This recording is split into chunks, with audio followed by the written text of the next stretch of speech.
All right. Well, welcome to our Truth Seekers for Tuesday night. This is the first Tuesday of the month. Again, we've been doing the first and third and live streaming the first part of it. And again, we invite anyone who's watching online to come and join us at any point if you'd like to have the discussion afterwards.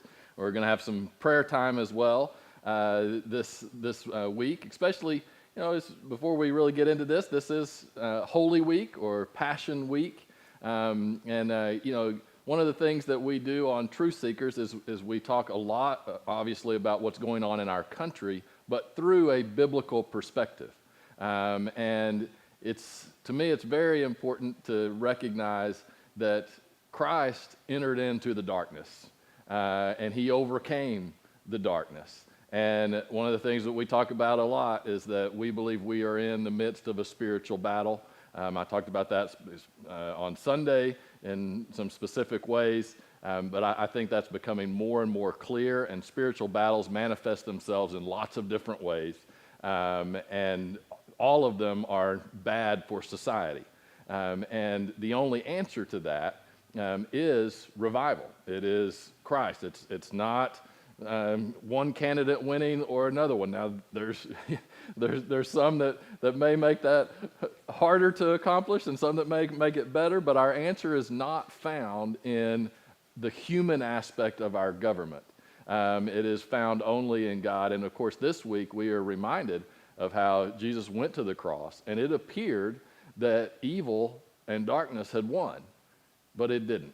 Right, and I think that's always important for us because we talk about a lot of really uncomfortable and dark things that I don't like talking about. I hope if you would have asked me 15 years ago or however long it was whenever I started preaching, if I would preach these types of things, I would have laughed.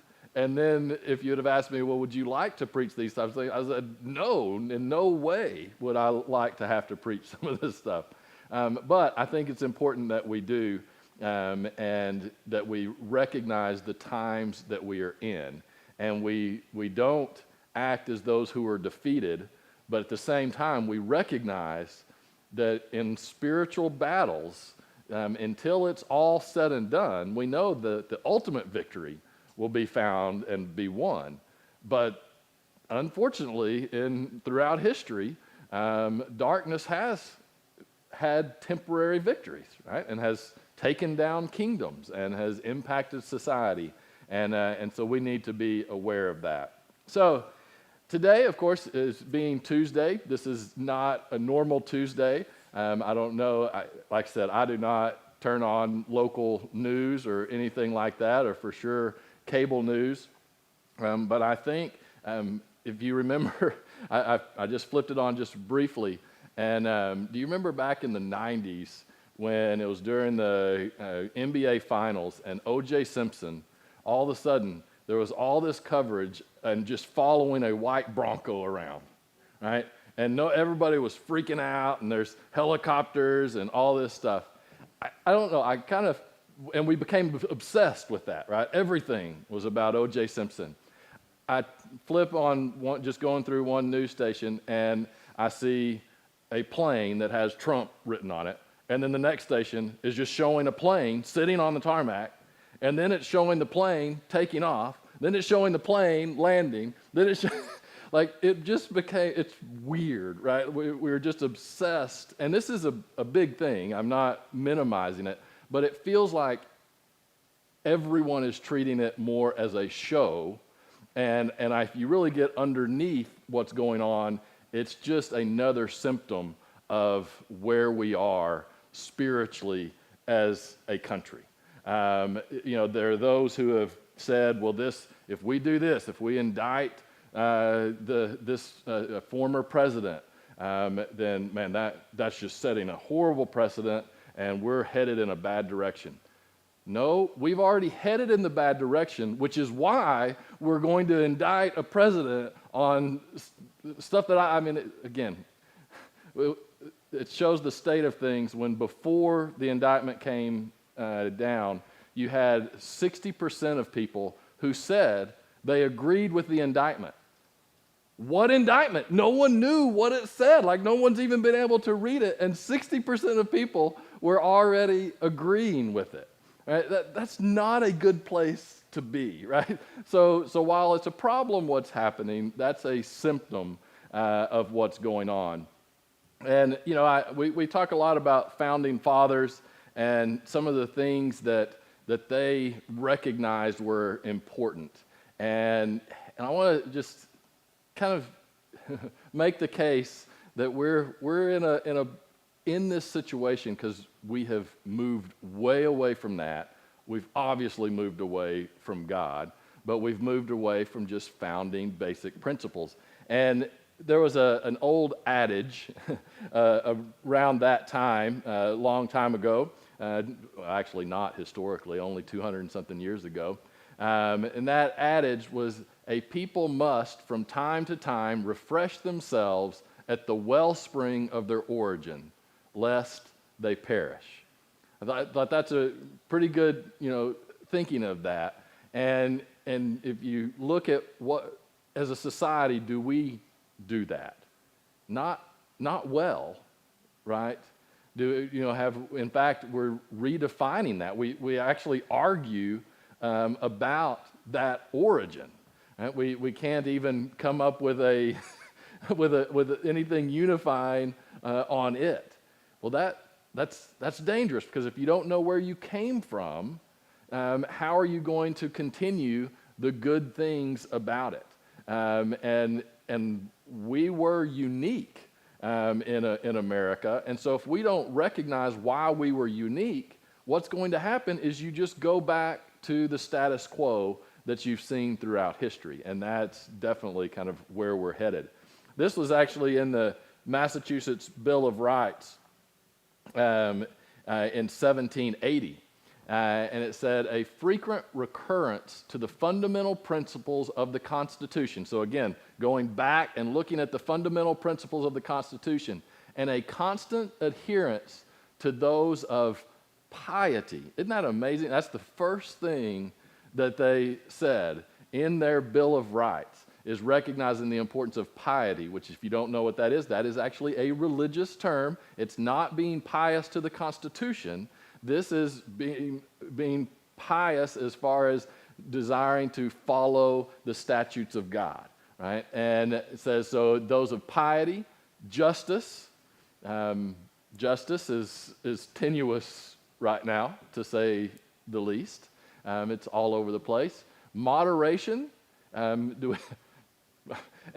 by the way, a lot of us are guilty. Like, we've gotten caught up in the success of America and the abundance of America, right? And so why be moderate? Well, there's no need for that. Temperance, slow down. No, of course, temperance, was also associated with vices, not participating in vices. Industry, thinking about the economy, and frugality.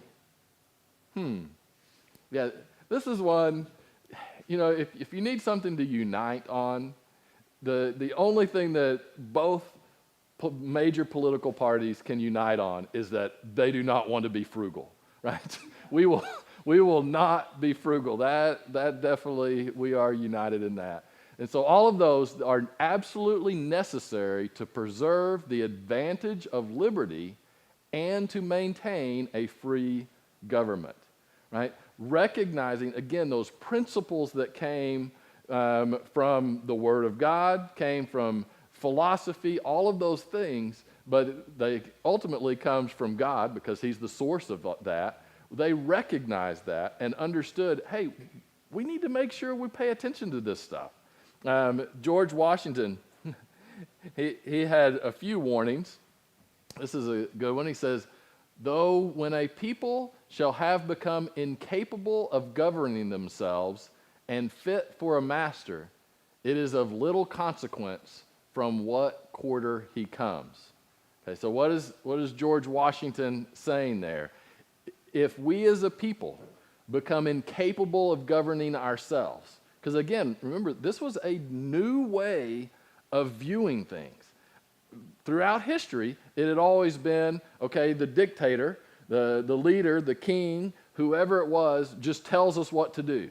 And hopefully they also take care of us, right? And if you were in a good situation, then the governmental system would at least try to take care of you in some way. But ultimately, it was all about them, right? Well, that's the case of any government. And the founders recognize that. So George Washington is saying, okay, we're trying to do this and flip it upside down to where the people are the ones that have the most power, right? That was the design. But if the people become incapable of governing themselves, they will be governed, right? And that will open it up for masters to come. And it says it's of little consequence from where it comes because it's going to be bad, basically. And that's kind of what we have done. We have given way too much authority and power, and we've just kind of said, hey, why don't y'all just take care of it and just let us do what we want. Just let us watch Netflix, let us enjoy things, and you just take care of it. Well, government inherently is going to seek what is best for it and seek power, which is why it is so important that that government comes from the people. But they recognized how dangerous this was, and if the people became incapable of governing themselves, it would lead ultimately to tyranny. Alexander Hamilton said, effective resistance to usurpers, right, so that's those who are trying to undermine the system, right, is possible only provided the citizens understand their rights and are disposed to defend them. We had the former Speaker of the House, again, before we even know what the indictments are, all of that stuff, it was about a week ago, that came out and said, well, Trump will have the opportunity to prove his innocence. What? That is completely opposite of the whole foundational judicial stance that our country, you are innocent until proven guilty. Because guess what? All of us are guilty of breaking some stupid law. I guarantee you. I've said this before. There's actually a big, long book that makes the case very strongly. Everybody commits 3 felonies a day. Because if you just look through the code, whether it's state or federal, there is so much, you are committing a felony. So if a government decides, you know what, I want to take that person out, they can find something. But that's not supposed to be what any judicial group does. The crime has to be committed, and then then you go after and try to prosecute. Right? The fact that we have someone, and yeah, she's over 80 years old, but you know what? If you're there, to say that you have to prove your innocence. I mean, if our leaders don't understand their rights, how are they going to defend our rights? Right? That was really an encouraging quote. John Quincy Adams says, from the day of the Declaration, the American people were bound by the laws of God, which they all agreed with, is what he's saying here, which they all agreed with the laws of God, and by the laws of the gospel, which that's specifically Christian, right? Which they nearly all acknowledged as the rules of their conduct. Right? So that the way that they needed to conduct themselves was based on a biblical foundational worldview. Even those who wouldn't have considered themselves Christian would have still agreed with the conduct that we find throughout Scripture. Are we seeing that in our society today at all? I mean, you can do it circumstantially, or you can actually start doing real research, and you see more and more people. I'm spiritual, not religious. Okay, and I know being religious has a bad connotation too, because that's I just follow something. No, but but being spiritual, not religious, means, yeah, just kind of do what feels good to me. And that's kind of usually where that goes. Thomas Jefferson summed this up. He said, if a nation expects to be ignorant and free, right, in a state of civilization, it expects what never was and what never will be. So in other words, if you want to be free, but not do anything about it, you can be ignorant, not care about how it works, not care about how you got to this place of freedom. If you want that, then that place doesn't exist. It never was. There was never a place that was free whenever it was filled with ignorant people, is basically what he's saying. And that is very true, especially in a time where so many arguments are won on the emotional level. And this sounds, ignorant is not a judgment of someone's ability to think. Ignorant is just that you are not aware, whether purposefully or you've been deceived. But whenever you only use emotional arguments, it thrives on the ignorance of people. And it takes advantage of the ignorance of people because you start making decisions based on your emotion rather than evaluating what is true and real. So I read those things, and I have to admit, I'm not overly encouraged. Right? I'm not encouraged with the state of where things are. And there was a recent survey from the Wall Street Journal that they've done a few times. The last time was in '98, and then I think they did it again in 2019, something like that. And it showed some of the values that Americans hold as very important. Now, I will say, the way that it's been presented has made it to be worse in some ways than it really is, because there were 4 answers. It was it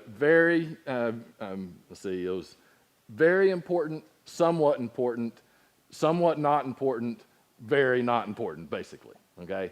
Well, I kind of have a tendency just never to do the very, like, right? But it's the same basic question from 25 years ago to today. And they asked the question of the importance of patriotism. It was 38% of Americans today said that patriotism was very important. Now, it was like 70% said it was very or somewhat. But 38 said it was very important. That same question in 1998 was 70% said patriotism was very important. That's a substantial difference. And maybe it's because of the understanding of what patriotism is. There's lots of things in there, but that's not a good direction that you're going in a society if you're starting to lose that importance of recognizing the importance of your country. The importance of religion was also fairly discouraging. It was in 1998 was 62% said it was very important, and which that's fairly low. And by the way, that's really low if you go back another 30, 40 years. It's just been a continuous decline. But 62% said it was very important in 1998. I don't know about you, but that doesn't feel that long ago to me. But it was 25 years ago. Today, 39% of U.S. citizens said religion is very important. And then you actually they broke this down a little bit more about how many go to a service of some sort once a week. It's around the 10% mark. Even go to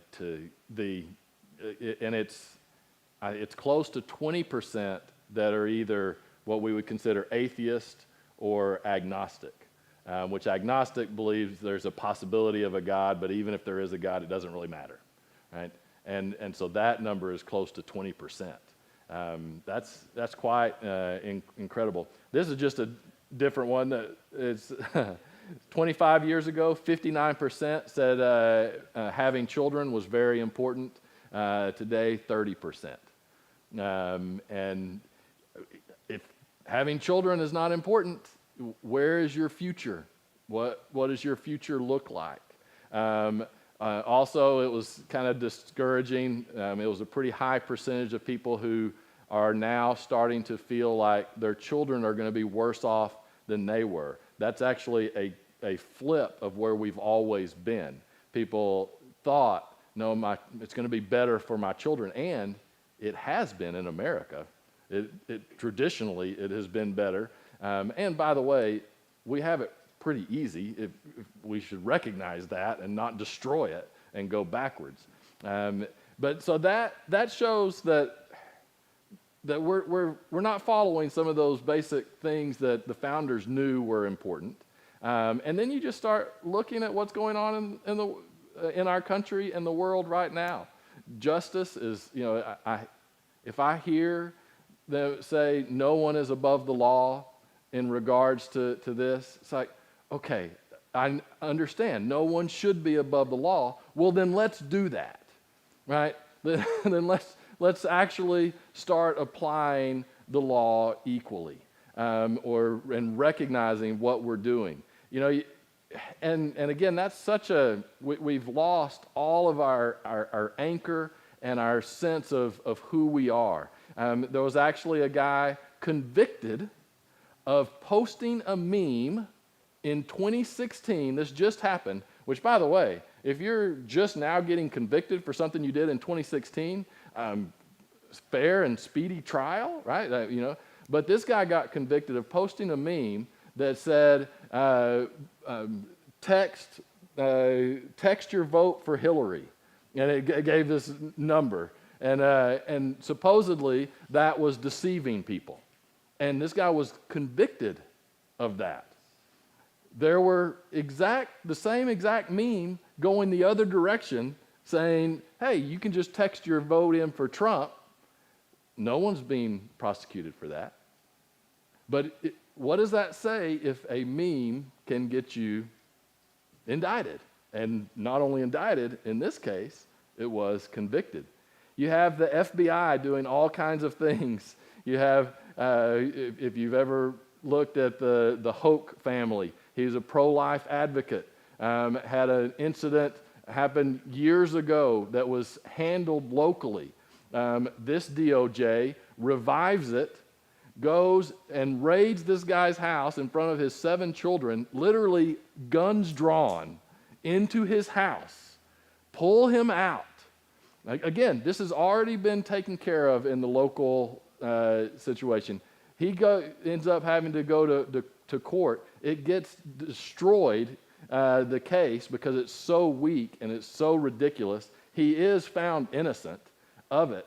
But we have our FBI going in and reviving things so all of a sudden it becomes the process is the punishment, right? I mean, do you want to go and pray for someone out in front of an abortion clinic right now when you know that the FBI may come in if anything goes wrong at all? That discourages a lot of people from standing up for things. They're like, it's not worth it to go through that, right? This, again, getting so far away from our basic foundational principles. You look at, of course, morality. Just down the road in Austin, Texas on Sunday night, the CMT Country Music Awards. And there was one of the songs, the background dancers and singers were from the RuPaul drag show. Bud Light has signed this guy who claims to be a girl, not a woman. This is disturbing enough. Claims to be a girl, has now celebrated their 365th day as a girl. Bud Light signed him as their spokesperson and has made a commemorative can. Right? Now, you may look at, wait, who drinks Bud Light and who goes to country music and listens to country music? I don't think they are the crowd that adheres to that. You know what? They're not, but they don't care, because this is a religion coming back at us. They are proselytizing us now. They have already felt like they have won, and now it's just a matter of converting everyone to their belief system. That is why that is happening. They don't care that, oh, so what if a few less people listen to country music or buy Bud Light. We don't care. We are promoting something bigger than that. And then there's things going on around the world that are just, I mean, we talked in here just a bit about artificial intelligence. You better be ready for that. I'm not smart enough to understand it, but it scares me to death, right? You have all kinds of stuff. And do we feel like we are at a place spiritually and ethically and morally that we can handle stuff like that? No, we're not. But it's happening. It's moving quickly. You've got all of this stuff coming, and I think we have to accept a hard truth and a hard reality, is that we are not in a let's maintain where we've been. We are in a we need to restart, and we need to defeat what is now permeating our culture. You know, and there was, whenever the founders were coming up with the Constitution, this was in 1779. It was a contentious time, and this is the chair that George Washington sat in. He was president at the time, and they were coming up with the Constitution. It was back and forth, all these arguments about how much power the government should have versus limited power, all of this stuff. And it got very contentious at times. And there were times that they finally said, hey, maybe we should all go to church. Literally.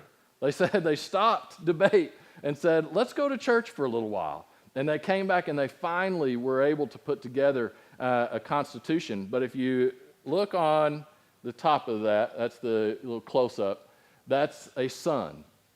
Right? Now, is that a rising sun or is that a setting sun? This was a quote by Benjamin Franklin at the end of this convention. Said, I have often in the course of the session and the vicissitudes, which that's an old school word, basically the change in circumstance, usually negative is what that word means, of my hopes and fears to its issue. So he doesn't know what direction this is going. He's worried about the outcome of this. He said he looked at the chair behind the president without being able to tell whether it was rising or setting. He said, but now at length, I have the happiness to know that it is a rising and not a setting sun. Now, that was done in 1779. I think their perspective in 1776, would have been that the sun was actually setting, which is why they needed to start something new.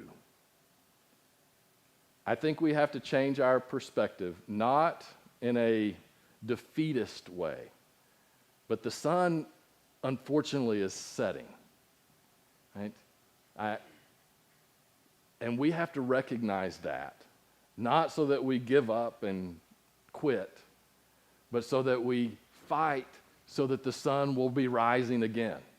Right? There's a great line in The Dark Knight, Batman, which, of course, we need Batman, right? But there's a great line that says, it is always darkest just before the dawn. And right now we are in a dark, difficult time, but the sun will rise again. And that is the whole premise of our faith, right? If we don't believe that, then we can't believe what we celebrate on Easter, right? God overcomes darkness. And when we look at our society, I think it's important that we don't look at it as, oh, we need to save our society. No, we need to defeat it now, because our society has given itself over. So now it needs to be defeated, not saved, defeated, and something else put in its place. And thankfully, we have the foundational principles that we can go back to. But we do need to recognize it is a difficult time. And so that should change the way we move forward, and that we need to be on the offensive. We need to be about not maintaining something that isn't working, but about pushing forward where the sun will rise again. And it will. For such a time as this, Esther in the Old Testament was in a really difficult spot, one that she did not want to be in, but God used her to do something amazing. Right now, we're in a place I would have rather never had an experience and deal with these issues. But you know what? We have to. So maybe God will use us to help the sun come back up in our country again. Well, thank you for joining us. I hope you have a wonderful Easter this Sunday, and celebrate the new life that we find in Him. And we'll meet again on the second or third Tuesday of the month. We'll see you then.